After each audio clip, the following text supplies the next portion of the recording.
بینرانی بەڕێز خۆشەویستانم ئەم کاتتان باش لاڵقەیم جارێ بەرنامەکەمانە گفتوگۆکەین سەبارەت بە بابەتێکی گرنگ ئەوەیش مۆدێلی حیزبایەتی لە هەرێمی کوردستانە لەم بەرنامەیە پرسین ئاخۆ مۆدێلی حیزبایەتی لە ئێستای هەرێمی کوردستانە مۆدێلێکە لە تایپی ستالینی و نازیسم و مۆدێلی دەوڵەتە دیکتاتۆرەکانی دنیاە یان مۆدێلێکە هەڵقوڵاوی پێداویستی خەباتی ڕزگاری خوازی و نەتەوەی میلەتی کوردە و ڕەمزی بەرەنگاربوونەوەی نەتەوەی کوردە ئایا مۆدێلی حیزبایەتی لە هەرێمی کوردستان لە قۆناغی شۆڕش و خەباتی نیشتیمانیە چ جیاوازیەکی ڕاستەقینەی بەسەر هاتووە لەگەڵ قۆناغی حکومداری و خەباتی مەدەنی ناوشارە؟ ئایا ئەم مۆدێلە چ جێکەوتەیەکی لەسەر ژیانی سیاسی و کۆمەڵاتی لە هەرێمی کوردستانە هەیە و چەند تەبایە لەگەڵ ئەزمموی دیموکراسی و بەڕێوەبردننی حکوم لە ناو سیستمی دیموکراسیە؟ بۆ ئەم بابەتە میوانداری هەردێک لە بەڕێزان خالید سلێمان لە پستاوی سنتەری خەندان بۆ توێژینەوەی نیشتیمانی و بەڕێز بەختیار سعید چاودێری سیاسیمان کردو بەخیرات نێمەلاکتان لەگەڵ بەختیار لە بەڕێز دەست پێکەم یەکێک لەو بۆچوونانەی کە تەقیمی مۆدێلی حیزبایەتی کوردستانی پێکرێەوە ئەو سیستماتیکەی کە حیزب لە کوردستان لە سەریدا مەزراوە ئەوەیە کە بە مۆدێلی دەوڵەتە دیکتاتۆرەکانی دنیا هاوشێوەی مۆدێلی حکومڕانی حیزبی فاشیزم یا نازیزم یان ئەو مۆدیلان دادێت کە دیسپلینێکی تەواو یا مۆدلێکی ستالینی لە قەڵەمەدە حەزەکەم تێگەشتنی تۆ لەو بارەوە بزانێت. زۆر سپاس دەکەم کاگوێت بۆ ئەم بەرنامەیەش بەڕاستی بابەتێکی پڕهەستیارتان هەڵبژاردووە بۆ دەتوانین بڵین پەیوەندی ڕاستە خۆی نەک تەنها بە سەرکردایەتی حیزبەکانەوە هەیە و بە خۆی کۆمەڵگای کوردستانیشەوە هەیە بەڕاستی چونکە خۆی بۆ خۆی کاریگەری نەرینی و ئەرێنی هەیە لەسەر وەزعی سیاسی ئەمڕۆ و داهاتوو و ئایندەی میلەتەکەمان. من ناڵێم بەو شێوازە کە بۆ شێوازە دیکتاتۆری دامەچووکە سەرەتای دامەزدانی بزوتنەوەی ڕزگاری خوازی کورد لە چەسانەوەە بووە لە ئازار و ئەشکەنجە بووە لە زوڵم و غەدری ڕژەمەیەک لە دوایەکانی دیکتاتۆریێتە بۆ کە ئەحزابی سیاسی کوردستانی دامەزراوە ئەمە سەرەتای ئەحزابی سیاسی بۆ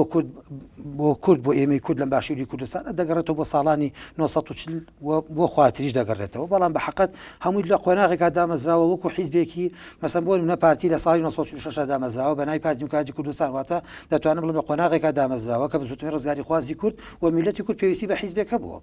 و پاشان دەتوانین بڵێن لە دوای ئەوەش لە دوای نسکۆش یەکێتی نیشتیمانی کوردستان دامەزراوە ئەوش لە قۆناغی تێکۆشان و شۆڕژیارەتی دامەزراوە واتە ناتوانین بیان شوێنین بە فاشیسم و دیکتاتۆرانی کەوا لە ئەڵمانیا بەسمان لە ممارەسە و پراکتیکی سیاسی نییە بەسمان لە تایپی دامەزران و سیاستکردن بەڵێ ئەوە وەکو ڕوونکردنەوەیەک بۆ بینەری کە تۆش مەبەستەوە نیە و بابەتەکەش پەیوەندی بەوە نیە تا حدێک بەڵام بەکوی گشتی بە ئەوەی ئەمڕۆ دەبینین لە واقعی هەرێمی کوردستانە زۆر بەداخەوە دەڵێم ناڵین لەوان دەچن بەڵام خەریکن خۆیان دەبن بەرە ئۆهەنگاوە خەریکن سوار شەمە نەفرێک دەبن ئەم شەمە نەفرە بەڕاستی بەرەو شوێنێکیان دەبات نادیارە بەڕاستی لە کاتێکدا مۆدێلی حیزبایەتی لە لای ئێمە من دەتوانم بڵم لە قۆناغی شاخە ئاخر ئەگەر باسی یەکێتی نیشتیمانی کەم یەکێتی نیشتیمانی لە سێ تەیاری زۆر بزوتنەوەی ڕزگاری خوازی کورد دامەزراوە سێ تەیاری سیاسی دامەزراوە لە کۆمەڵە بووە لە شۆڕژێڕان بووە هەموو ئەو باڵانە هیچیان باڵی ئەوە نەبوون کەوا بۆنی دیکتاتۆریەتیان لێبێت بۆ نێوان لاتوە کە دەیانەوێت ئەم میلەتە لە زوڵم و ستەم دەربێنن و ئەو شۆڕشەی کە بارزایی نەمر لە ساڵانی 1946ەوە کە بۆی هاتوو پارتیان دامەزاند و پاشان لە 1960 کا شۆڕشی ئێلو دامەزا ئەم هەمووی لە پێناوی میلەتی کووردا بوو بەڵام دەکرێت ئێمە لە دوای ڕاپەڕینەوە قسە لەسەر ئەم حیزبانە بکەین چونکە بەڕاستی نامەوێت ئێمە قسە لەسەر ڕۆژانی شاخ و خەبات و مێژوان بکەین کەیشێکی زۆر دەتوانم بڵم بەرهەمێکی باشیان هەبووە لە قۆناغی ڕابردووە بەڵام ئەوەی کە زۆر گرنگە بەداخەوە دەڵێم لە ساڵانی 92 بۆ ئێستا من بە کۆی گشتی دەڵێم بە حیزبی عیلمانی بە حیزبی ئیسلامیەوە و بە حیزب سۆشالیستەکانی شۆکێتی نیشتیمانی خۆی بە یەکێک لە حیزبەکانی ئەنتەرناسیۆنال دەزانێت سۆسیال دەزانێت بەداخەوە بەڕێوڕەوەیەکە ڕۆشتون کە جۆرێک لە بنەماڵەیەتیایە دەیانوێت بۆکو بنەماڵەیەک حکمی حیزبەکانی خۆیان بکەن من دەڵێم ئەمان هەڵەیەکی زۆر گەورەیە کە دەیانوێت لەسەری بڕۆن چونکە بەڕاستی من دەبێت بۆ مێژوو بڵێم شۆڕشی ئەیلول مەلا مەستەفا بە تەنیا خۆی نەیهێش هیچ کەسێ لە چوار دەورەکە ئەو دەور کاریگەریە بوو بەڵکو مەکتەبێکی سیاسی دانابوو و مەکتەبی سیاسی دەوری خۆیان نەبوو مەکتەبی تەنفیزی هەبوو دەوری خۆیان دەبینی و هەموو ئەو هێز و بارەکان هەبوو و لە یەکێتی نیشتیمانی شاکای هەمان شت هەبوو مام جەلال ئەو وەکو سکرتێری یەکێتی نیشتیمانی کوردستان بەڵام ڕۆڵی ئەندامانی سەرکردایەتی بوو یعنی نەوەیەکی خۆی یەکێکی چوادەوری خۆی ئەو دەور و ڕۆڵیان نەبوو بۆیە دەتوانم بڵم وەکو حیزبێکی ئەکتیڤ لە بزوتنەوەی ڕزگاری خوازە دەورێ نەبوو بەڵام ئەوەش دەبینی لە واقعی ئەمڕۆی کوردستانە لە پاش شەڕی ناوخۆش کە بەسەر ئەو واقعی هەرێمی کوردستان هاتووە بەداخەوە ئێستا دەبینین زۆربەی ئەحزابی سیاسی لە هەرێمی کوردستان من ئەوانە ناڵم کە دوکان لا کۆڵانن بەڕاستی دەستی ئەم لاولایان لە پشتەوە دروستیان دەکەن بۆ کارێک بەکاریان دێن و پاشان قفڵێکیان لێدن من قسم لەسەر ئەو حزابانەیە حیزب سیاسیانەیە بەڕاستی بە عیلمانی بە ئیسلامیەوە جۆرێک لە جوغ بەڵام کاک بەختیار ئێمە ئەوەی کە لە ئەزمموی حکومڕانی کوردستانە بینیومانە بەم مۆدلی لە حیزباتی ئێستاە باس لە یاتوانین باس لە وجودی پەرابێزێکی گەورە لە ئازادی سیاسی بکەین لە هەرێمی کوردستان بەوەی کە حیزبی جیاوازەیە ئازادی پەرابێزی ئازادی ڕۆژنامەگەری بکەین کە میدیای ئازادەیە کۆمەڵگەخراوی کۆمەلگای مەدەنی هەیە ئەمانە پێمان ناڵێن ئەم تایپە لە حیزبایەتی مەساحەیەکی گەورەی لە ئازادی بۆ خەڵک هێشتۆتەوە و تایپێکی سەرکەوتووە لە ممارەسەکردنی دیموکراسیە من پێم وایە بەداخۆ دەڵێم پانتایی ئازادیەکانی پانتایی بنەماکانی دیموکراسیت مافەکانی مرۆڤ و ئازادی ڕادەبڕینی تەسی کردوێتەوە بچووکی کردوێتەوە ڕاستە ئازادی هەیە هەمووی ئەمانە نیسپین کاگومێت و هەمووی بە ڕێژەیە قسەی لەسەر دەکرێت من دەمێ یەک لە حەزە بدەم بۆی کە بینەریش باشتر لە ئێمە بگایە من قسەم لەسەرەوە نیە ئەم حیزبەواتە پارتی یایەکەتی نیشتیمانیە سۆشالیستی کاکە حەما یا بزوتنەوەی ئیسلامی یا هەر کۆمەڵ یەکگرتو ئەمانە حیزبێکم بنەماڵن کاتێک کابرایەک یەکێک ئەندامێک ئامادەیە لەژێر چەتری بنەماڵەیەەکە کاری سیاسیکەوە ئازاد دەپەیوەندی بمنەوە نییە گرنگەوەی ئەم بنەماڵەیە کاریگەری لەسەر کۆی گۆمەڵگا نەبێت و ئەم حیزبە کاریگەری نەبێت ئەینا ئەندامێک بۆ نمونە ئەندامێکی مەکتەبی سیاسی ڕازیە لە ناو ئەندامێکی مەکتەب سیاسی حیزبێکەوە بەڵام دەسەڵاتی نوێ ڕازیشە ئەوە کێشەی من نییە ئەو کێشەی خۆیەتی بەڵێ زۆر سپاس کاک خالید حەزەکەم لە تۆ بپرسم بە تێگەشتنی تۆ ئەو مۆدلەی کە ئێستا لە کوردستان حیزبایەتی پێدەکەی دەچێتە خانەی چ تایپێکەوە لە حیزبایەتی ئایا سەر بە مۆدلی دەوڵەتە ئیشتراکیەکان ئەوکو سۆڤێت و مۆدلی ستالینی یان سەر بە مۆدلی دەوڵەتە دیموکراتەکانی وەکو ئەوروپایە یا بە چ تایپێک ئەتوانین پۆڵەندی بکەین ئەزانی من لە شتێکەوە دەست پێکەمە ڕاستی لە خاڵێکەوە دەست پێکەم ئەڵێم لە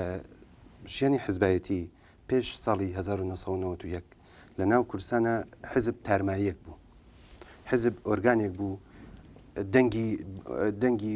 دەنگی هەموو خەڵک بوو بەو شێوەیە تەمسیلی خۆی ئەکرد لە ناو کۆمەلگایە یعنی ئەو کاتە حزب وەک موسەقەفێکی جەماعی خۆی پیشانەیە بەڵام لە کۆتاییەکەیە کە ئەو بار زروفە هاتەکایەوە لە دوای ساڵ 1990ەوە ئەو بار زروفە هاتەکایەوە حزب لە تارمایەوە هاتە بەردەم چاوی خەڵک هاتە بەردەم چاوی ئەندامەکانی ئەو مەفهومە گۆڕە ئەو وێنەیە گۆڕە حقیقەتە ڕاستی یعنی ڕاستێکی حزبەکەمان بۆ دەرکەوت کە ئەم حزبە پێکاتەی چۆن بیرەکاتەوە چۆن کارەکە چۆن لەگەڵ ئەندامەکانی هەڵسوکەوتەکات لە کۆتایی پێم وایە تا ئێستا حزبی کوردی زیاتر مۆدل ستالینیەکەیە یعنی ئەو مۆدلی کەوا بڵێن لە ئەوروپای هەیە لە بریتانیا یان لە فەڕەنسا کە دوو وڵاتن تەقالیدی دیموکراسی و تەقالیدی ژیانی حزبیتیانە تاریخێکی خۆی هەیە ئەمە لەلایەکەوە ئەوەرەوە ئەو مۆدلش کە لە ئەمریکا هەیە کە مۆدلێکی کە مۆدلێکە ئەمڕۆ لە کۆمەڵی ڕووی فکری و کۆمەڵایەتی و تاریخی و سیاسی و ئەتوانێت تیۆرۆزی بۆ بکرێت حزبی کوردی تا ئێستا لەو دوو نمونەوە دوورە لە نمونەی ئەوروپی و لە نمونەی ئەمریکیەکەەوە دوورە تا ئێستا زیاتر نزیکە لە نمونە ستالینەکەیەوە بۆ من پێم وایە تا ئێستا ئەو شێوەیە کەوا حزب ئیشی لەسرە کرد خۆڕکردنی هەموو سندیکاکان هەموو ڕێکخراوەکان ڕێکخراوان لاوان ژنان قوتابیان جوتیاریان کرێکاران تەنانەت وەرزشکارانیش ئەمە جۆرێک بوو بینیمان لەژی تا ئێسش ئەیبینین چۆن جۆرێک لە فۆرماتکردنەوە هەیە بۆ کاری کۆمەڵایەتی بۆ کاری مەدەنی ڕاستە ئەمڕۆ لە کوردستانە کاری مەدەنی هەیە کۆمەلگای مەدەنی هەیە ڕێکخراوی مەدەنی هەیە بەڵام حزبی کوردی تا ئەتوانم بڵێم تا ئەو پەڕیتوانە هەوڵە ئەم هەموو ڕێکخراوانە لەژێر کۆنتترۆلی ئەوە بن ئەم هەموو ڕێکخراوانە بەو ئاراستە ئایدۆلۆژیەوە ئیش بکەن کەوا حزبەکە باوەڕی پێێتی بەڵام لێرە جۆرێک لە شکستی هێنا بۆ چکە لە کۆتاییەکە بینیمان ئەمڕۆ کۆمەڵێ ڕێکخرا و کۆمەڵێ سندیکای مەدەنی سندیکای ناحزبی هەیە لە ژێر دەستی حزبەکان چوونە دەرەوە حزبەکان هەموو هەوڵێکیان ئەوەیە تەنانەت نەک بێنە ژێر ڕکێفیانەوە بەڵکو لایەنگیریشیان بکەن بەڵکو لە پشتیانەوە بوەستن بەڵام ئەمە لە دەستی حزبەکان بەڵام کاک خالید ئەوکو پێشتریش ئاماژم پێکرد لە پرسەرێک بۆ کاک بەختیار ئەوش ئەوەیە لە کوردستانە هەمیشەشی گەورەی ئازادی هەیە هەمیشە کە هێزی سیاسی ڕاستەقینە هەیە هێزی سیاسی ڕاستەقینەی جیاوازەیە کە کێبڕکێکە بۆ وەرگرتنی لە کاتێکە لە هیچ مۆدێلێکی ستالینی و ئەوروپای شەرقیە ئەم تایپە لە سیاستکردن نابینین ئەویان بدڵنیایەوە بەزان ئەویان بدڵنیایەوە تا ئەو هەمشە هەیە بەڵام من باسی مۆدلەکە ئەکەم باسی پێکاتەکەکەم ئەم پێکاتە ئەڵێم زیاتر نزیکە نەموت 100% بەشێکە لەو ینی نمونەیەکە لەو پێکاتی ئەڵێم نزیکە لە پێکاتە ستالینەکەیەوە نەک لە پێکاتە ئەوروپی و ئەمریکەکەیەوە بەڵام لە هەمان کاتە بەڵێ من لەگەڵتام یعنی بۆ نمونە ئێستا ئەو بارودۆخە سیاسی و کۆمەڵایەتی کەوا لە کوردستانە ڕوویداوە خۆ ئەمە بەشێکە لەو ئەزمونە سیاسی کە هەبوو لە کوردستانە ئەوەی پێش نەوت و یەک و دوای نەوت یەکیش بەڵام لە کۆتاییەکە من بە شێوەیەکی تریش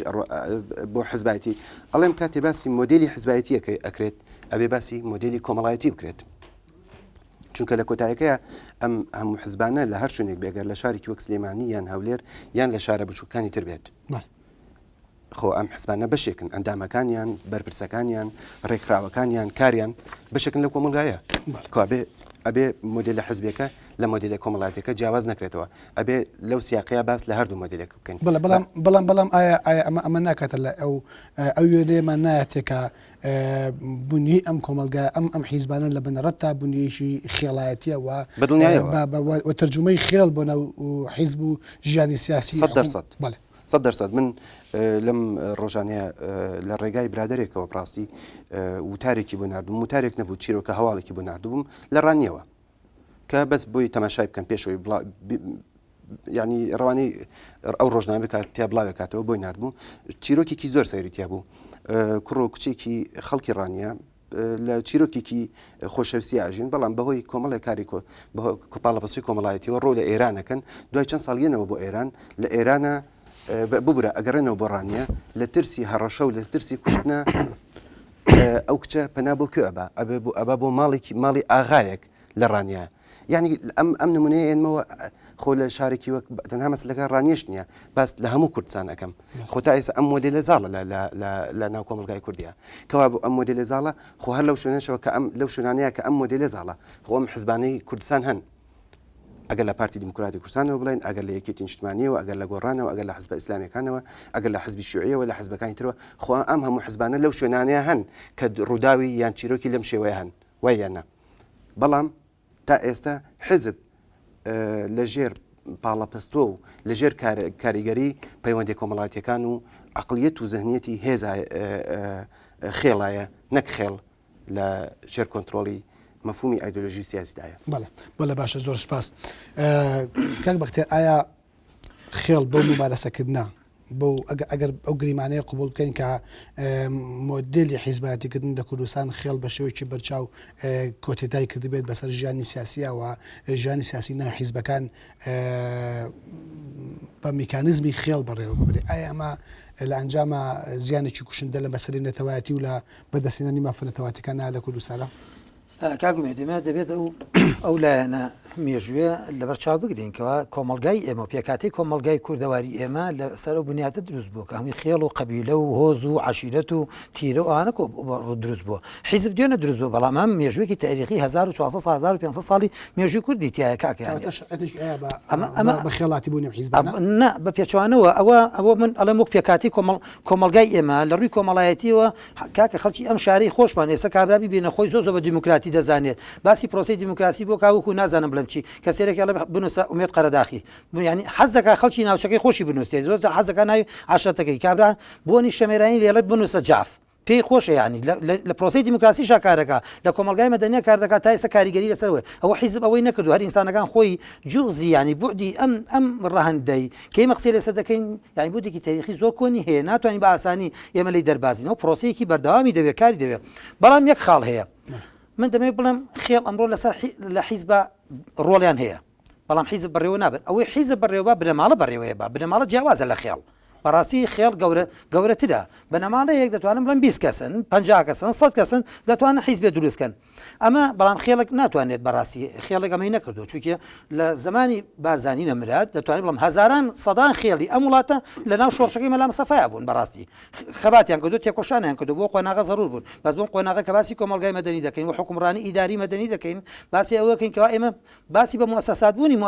مؤسسات بوونی ئەم وڵاتە دەکەین ئێمە پێویستیان بە خێڵ نییە پێویستیان پێێتی وەکەوەی کەوا تاکن لەم کۆمەلگای و بەشێکن لە کۆمەلگای ئێمە بەڵام نابێت لە حیزب ئەو ڕۆڵیان هەبێت و دەبێت خۆشیان بیرکەنەوە هەر کەسێک پەنابوو ئەمە دەبات دەیەوێت ئەم حیزبە بچووکە کاتۆ کاکە یعنی حیزبێک مەسەن بۆ نمونە پارتی باسەکەین پارتی دیموکراتی کوردستان ئەڵێ ئێمە پارتێکی سەرەکی بەهێزین لە باشوور ئەگەر خۆی بچووکاتەوە بۆ ناو خێڵ و عشیرەت و بنەماڵە خۆی بچووکە کاتەوە یعنی من یەک لە سۆران لە سلێمانی من تووڕە ئەکات لە خۆی یەکێکی تر لە کەرکووک تووڕە ئەکات لە خۆی دەبێم حیزبە حیزبێکی نەتەوەیی بێ مادەم ئەوا بێت دەکرێت ڕۆڵی کاریگەری هەموو کۆمەلگا تاکی کۆمەلگا لە حیزبەکەی خۆی هەبێ و تا ئێستا دەبێت ئەو حەقەتە بڵێن ڕاستە بنەماڵە بوون بۆتە بەشێک لە حیزبەکان ینی بەڕاستی هەر حیزبێ دەگریت یەکێک لە بنەماڵەکان ئەمڕۆ وابەستێ و دەسەڵاتی بەسەریا هەیە لەگەڵ ئەوەشدا دەبینیت مەکتەبی سیاسی هەیە بە پێی پرۆگرامی کاکە باسیکە پێی پرۆگرامی هەیە پەیڕەوی ناخۆی هەیە کارێسەکەم من بەشێکی ڕازی بوون بۆ ئەندامەکانی دەجێڕم و خەڵکێ دەجێڕمەوە خۆی ڕازیە لە ناو ئەو حیزبەیە کار بکات بەشێکی تر ئەوەی کە من بەلامەوە گرنگە لەم مێزگردەیە قسەی لەسەر بکرێت ئەمە نەگوازرێتەوە بەناو حکوومەت و پەرلەمان ئەمە نەگوازرێتەوە بەناو شوێنەکان نێمە چونکە بۆ من نییە ڕەخنە لە یەکێتی نیشتیمانی ئەم قەوسەم بیتی عزیزم بۆ من نییە ڕخنە لە ناو یەکێتی نیشتیمانی بگرم ئەندامێکی مەکتەب سیاسی قسەی خۆیان ناخوا چونکە ئەوە ئەندامێکی مەکتەب سیاسی یەکێتی نیشتیمانی قبولێتی ئەوە ئەندامێکی بزوتنەوەی گۆڕانە قبولێتی کە قسەی ناخوا و ئەندامێکی بزوتنەوەی ئیسلامی قبولێتی و ئەندامێکی یەکگرتووی ئیسلامی و کۆمەڵی ئیسلامی کە خۆی قبولێتی و پەیوەندی بە منەوە نییە و پەیوەندی بە کۆی گشتی کۆمەلگاشەوە نییە بۆ ڕازی بۆ چێتە ناو حیزبێک و کە قسەی ناخوا کە ڕۆڵی نییە کە دەوری نییە بەڵام من دەمەوێت مادەم ئەمڕۆ ئێمە لەژێر سای ئەمە حەزابانەیە حکوومەت دروست کراوە و پەرلەمان لە سای ئەمان دروست کراوە لە پرۆسێکی دیموکراسی پارتیوێکی زۆری نانێنەوە بەڵێ زۆر سپاس کاک بەختیار من پرسیارێک لێ بکەم فەرێک پرسیارێک لێ بکەم یان بڵێم نمونەیەک لەوە باسکەم ئەزانی لەم چ ڕۆژەیە لە گفتوگویەکە لەگەڵ بڵێن کادرێکی ئیعلامی سەر بە پارتیە باسی نمونەی باسی حزوری پارتیمانە کرد لە بادینان شتێکی زانیارێکی زۆر گرنگە وتی ئەزانی لە بادینان تا ئێستا بۆ نمونە لادەیەکی گەورە بۆ نمونەیان شارێکی بچکۆلەیان قەزایەک یان ناحەیەک یان شوێنێک سەرجەم ئەو خەڵکە لەبەر ئەوە بڵێن سەرۆک عشیرەتێک یان سەرۆک خێڵێک لەگەڵ یەگرتووایە ئەوە سەرجەم ئەو شوێنە لەگەڵ یەگرتووان یان هەمووی سەرۆک خێڵەکەیان ئەوە لەگەڵ پارتیایە ئەوە سەرجەم دانیشتوانی ئەو شوێنە لەگەڵ پارتیان ئەمە تەنها پەیوەست نییە بە پارتی و بە یەگرتووشەوە پەیوەستە بەو پێکاتە کۆمەڵایەتێکەوە لە کوردستان هەیە ئەمڕۆ ئێمە باش ئەزانین زۆر جار ژیانی حزبایەتی گەیشتوتە ئەو ڕادەیە کە لە ڕێگای سەرۆک خێڵێکەوە کە لە ڕێگای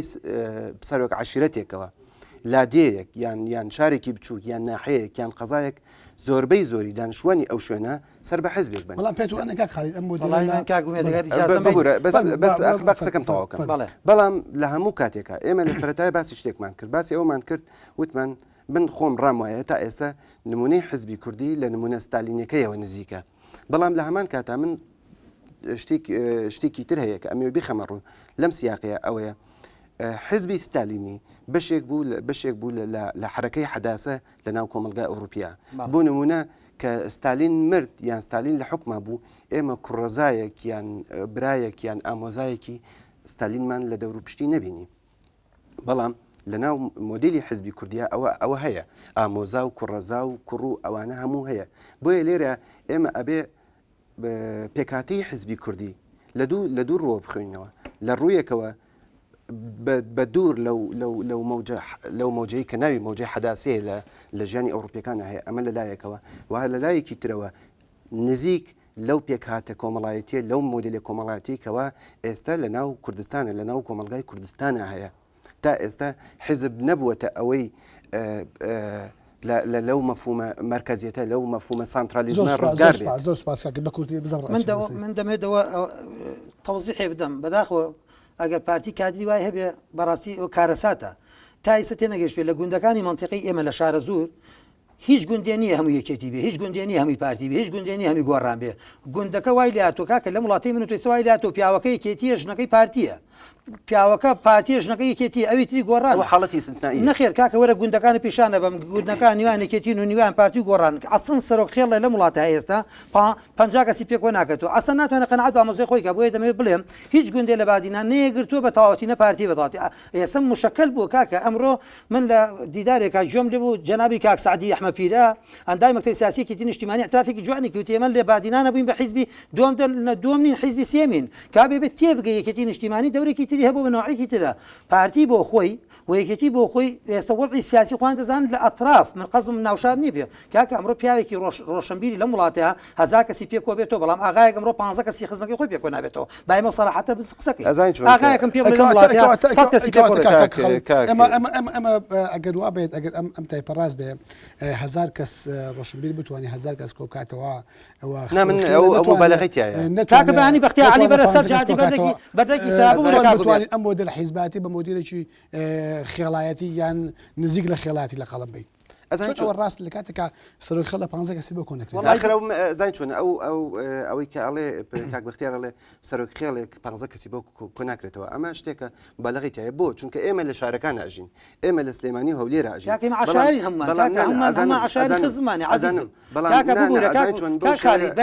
هەر ئەمڕۆ یەکێتی نیشتیمانی دەرفەت بدات و پارتی دیموکراتی کوردستان لە هەولێر دەرفەت بدات بەختیار عەلی بچێ و تا بخێنەوە 5,000 کەس کۆ بێتەوە عەزیزم بەڵام پیاوێکی عەشایر بە کڵاو و جامانەیەک و مشکی تەقدیرم بۆ کەلتوری کورد کۆ بێتەوە 15 کەسی خزمەکەی خۆی گاڵتەی پێکاڵێ بۆ وەختی زیبەکە نەماوە کاک ئەزانی تا ئێستا ئەندێشە و معاناتی کەسی هەر ڕۆشنبیرێکی کوردیش ئەگەر کاک بەختیار بێ ئەگەر هەر کەسێکی تر من بەنمونە و پیاوە مێنایەوە من پێتەڵێم ئەندێشە و معاناتی ئەو ڕۆشنبیری کورد لە چیایە لەوەیە کە تا ئێستا نەیتوانیەوە بەهۆی ئەو هەژمونە حزبیە و نەیتوانیەوە ببێتە ئەندامێکی کاریگەر ڕاکانی بەرجەستە بن لەو ژیانی کۆمەڵایەتیە ئێمە با لەوەیان مبالغە نەکەین لە شوێنێکی ئێمە تا ئێستا کاکە لە شوێنی تا ئێستا لە ناوچە دوورە دەستەکان ئەوانەی لە دەرەوەی شارن ئەوانەی لادیەکان تەنانەت نەک لادیەکان قەزا و ناحیەکانیش تا ئێستا عقلیەتی ڕئیس عەشیرەت و عقلیەتی خێڵ کارەکە برام ئەگەر بەو قسەی تۆ بێت کاک بەختیارگیان ئەگەر بەو قسەی تۆ بێت کەواتە کۆمەلگای کوردی ئێستا لە هەموو شتێکی خێڵەکی و لە هەموو شتێکی عشایری ڕزگاری بوو کاک خالید بنەمێ دووشت ڕاستکەم بۆ تۆ من قسەم لەسەر ناوەڕۆکی حیزب نییە ئەم حیزبە بنەماڵێک بەڕێوەی دەبات دەزانین چۆن بەڕێوە دەچێت و ئەم حیزبش بنەماڵی تە بەڕێوە بە بابەتێکی ترە من دەمەوێت باسی دەسەڵاتەکانی خێڵ و عەشیرەت و قەبیلە پێ بڵم لە کاتی ڕژێمەوە ئەمڕۆ پێت بڵێم عەزیزم یعنی مە حەقیقەتێکە دەیبزانین لە ڕۆژانی خوا ڕاستەکەی پێ لە کاتی ڕژێمە تا 92 دەتوانین ڕێز عەشەتێک 1000 کەسی بۆ مامجەلای کۆ کردەوە بۆ کاک مەسعود کۆ کردەوە ئەمڕۆ تەحەداکەم ڕێز عەشەتی وایە ژنەکەی خۆی لەگەڵانی کاکی برا ئێمە دەبێت حەقیقەتە بزانین وڵاتەیە گۆڕانکاری بۆ عەفو بوورە ئەو باسی کاکە دوورەدەستی چییە هەموو ماڵە سەتەلایتی هەیە موبایلات و هەموو گوندی ئینتەرنێتی هەیە متابعن کاکە من ئێستا لە فەیسبووکە زیاد لە 3400 ڕەفیقم هەیە نیوان خەڵکی گوندەکان عەزیز هەمووی باڵەکایەتی و حاجمەران و شاباش فەیسبوک ناکرێت قیاس ئەمە یەک فەیسبوک ناکرێتە قیاس بەڵام دەکرێت عەفو کاک خەلید دەکرێت بڵێ حیزب ببوورە دەکرێت بڵێ حیزب شێوازێکی ترە خەڵک شتێکی ترە کاکە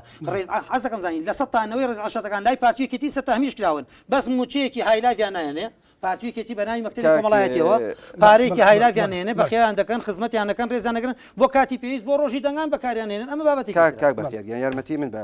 یەکەم نە فەیسبوک نە ئامرازەکانی تری پەیوەندیکردن ناکرێنە قیاس بۆ چونکە ئەمڕۆ ئەوەی ئەکرێت لە فەیسبوک و لە ئەوەی کە پێڵێن سوشیال میدیا ئەوەی ئەکرێ ئەوە ینی نە قیاسێکی مەدەنیە و نە قیاسێکی سیاسی و نە قیاسێکی فکریە لە شارێکی وەک چەمچەماڵەوەی ئێرمەتیمە کاک مەجاڵ پێم بەس دوای ئەم ناوبڕا بە پرسیارێکت لێکەم دوای ئەم ناوبڕاتوانێت قسەی خۆم تەواو نەکرۆ کاک ئەبێ بچین ناوبڕەکە بەڵێ بینرانی بەڕێز پرۆگرامەکەمان بەرداوامە دوای ئەم ناوبڕە و لەگەڵمان بن بۆ بینینی پرۆگرامەکە